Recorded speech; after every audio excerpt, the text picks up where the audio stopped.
À travers le programme d'amélioration de la qualité, de l'équité et de la transparence PAQUET et la stratégie nationale de protection de l'enfant SNPE, le gouvernement du Sénégal veut bâtir à l'horizon 2035 une école résolument tournée vers la prise en charge intégrale des besoins de tous les enfants dans un environnement sécurisé et respectueux de leurs droits.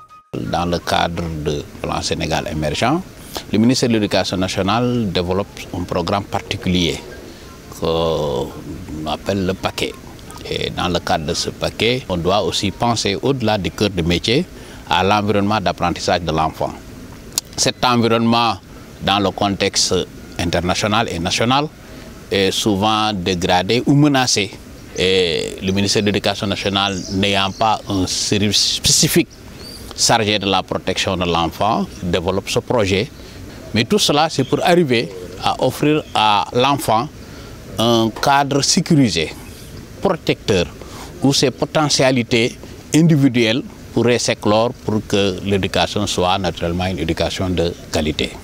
Pour renforcer le bien-être, la sécurité et la protection des enfants contre les formes de violence, le ministère de l'Éducation nationale, avec l'appui de Affaires mondiales Canada, AMC, a lancé le projet de renforcement de l'appui à la protection des enfants dans l'éducation au Sénégal, en collaboration avec Plan International et l'UNICEF.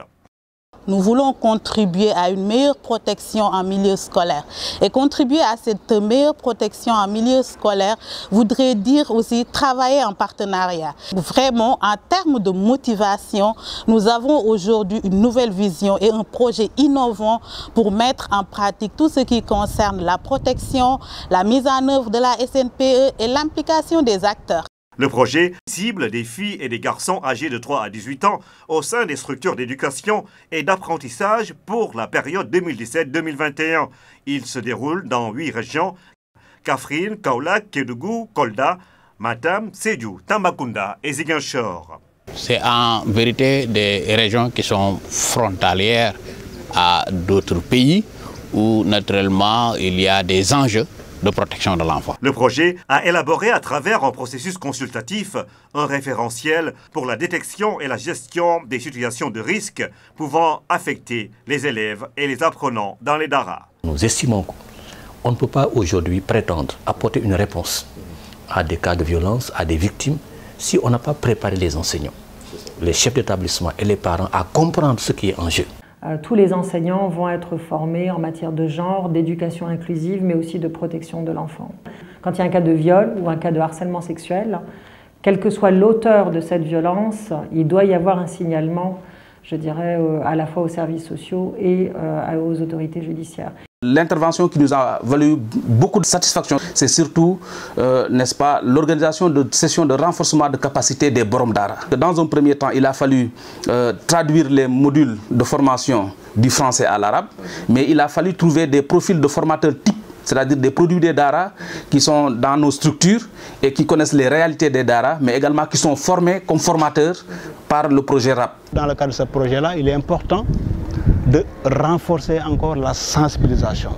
L'école, institution centrale dans la vie des enfants, joue un rôle majeur dans la promotion du capital humain et dans la construction d'une société unie et harmonieuse.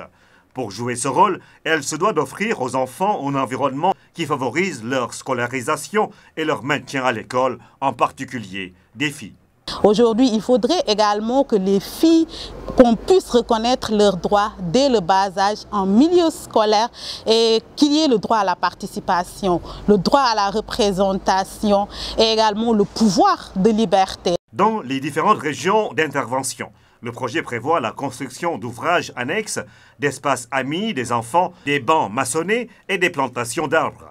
Il est très nécessaire véritablement de sensibiliser le personnel éducatif qui a en charge cette tranche d'âge pour pouvoir donner véritablement un cadre propice d'apprentissage aux enfants pour qu'on arrive à des performances escomptées. Que l'environnement soit très gai, offre un cadre d'épanouissement extraordinaire où les enfants auront envie de fréquenter. En plus de ces ouvrages, le projet prévoit également des formations pour différents acteurs, Au total, des centaines de structures allant du préscolaire au moyen sont touchées dans les régions ciblées. Nous voulons atteindre 1600 structures, des enfants âgés de 3 à 18 ans. Dans ce groupe-là aussi, nous avons les Dara. Il y a aussi les écoles franco-arabes qui font partie de la cible. Dans ces 8 régions, nous avons une quarantaine d'inspecteurs en langue arabe qui doivent être formés pour prendre en charge la formation des enseignants qui tournent autour de 250 enseignants dans ces 8 régions. Ça n'a jamais été fait pour les enseignants en langue arabe et pour les inspecteurs en langue arabe. Pour former des citoyens sains, conscients et responsables, l'espace scolaire doit exclure et condamner tout acte de violence et d'exclusion et cultiver la paix, la confiance et l'estime de soi en chaque enfant.